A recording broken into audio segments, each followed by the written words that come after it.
I said earlier I would mention further history, and this piece will start with a history. You might want to pin your earlugs back and listen to this.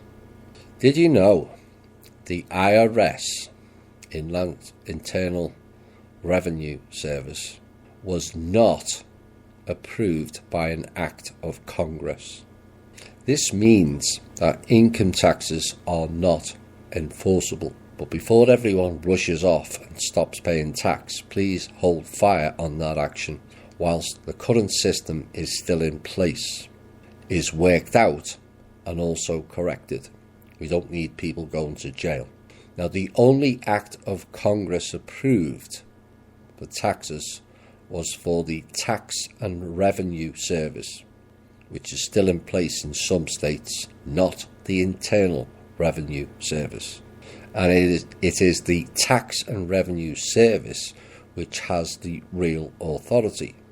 But that has remained a dormant government department since the 1930s, as I understand, due to much messing with articles on the internet mentioned earlier, and cross-checking that information has now become a needle in a haystack because they're deleting all kinds of files.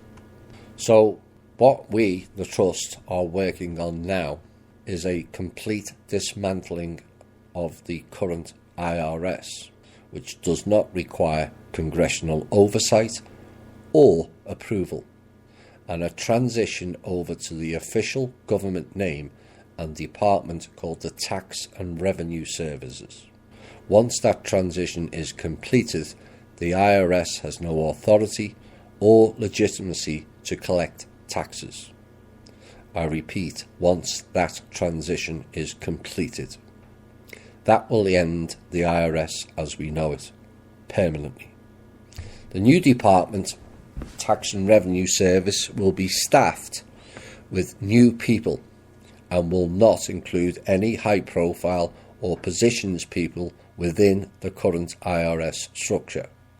Following that transition, 3 now separate departments will be merged into one, which will cut costs and also resolve cross-connected issues. The 3 are the Criminal Investigation Unit, the Treasury Investigation Unit, and also the IRS Investigation Unit. Though maybe the latter will be the one who gets more investigated than anyone else outside.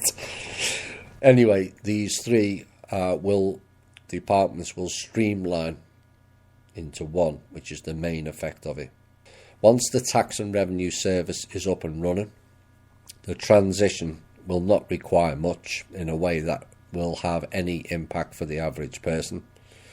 But we are working on a deal with the new department to eliminate income tax completely for all Americans and introduce a spending tax of 10%. That will end sales tax also and income tax. We are also working on a social security pension fund structure. All of what you pay into that fund currently was going to the IRS and then being transferred to a Swiss Rothschild's bank until Kim and the Trust stepped in. When the IRS sent the Rothschilds $780 billion this year, she confiscated it all and put it all back into the trust. All that money will now be going to the American government and subsequently to the American people, where we will not be borrowing money from the Federal Reserve. As an idea which will be put forward initially to the trust, and should the trust approve it, maybe people should consider a portion of your income tax that you're now not paying, which then would be a volunteer-only program. I want to make that clear, which then could be paid to the trust or a government department, depending on which is selected, into an extra pension fund that you know will be protected and not run the risk of it being stolen or misused by some so-called broker, which to me equals snake oil salesman or some Wall Street jackass. So instead of paying, for argument's sake, you might pay $100 in income tax on your wages per week or whatever. You could decide to keep the $100 because you're not paying any income tax, or maybe put $50 towards a pension fund in the trust or a government department, depending on which way it's selected. And then you're going to have a safe pension fund on top of the current. Something that may be considered. Just an idea. But everyone will have more money in their pocket regardless. But maybe some of it should be saved. That was the idea I've put forward this week to Kim, and if she approves it and pushes it on, we'll see how it goes.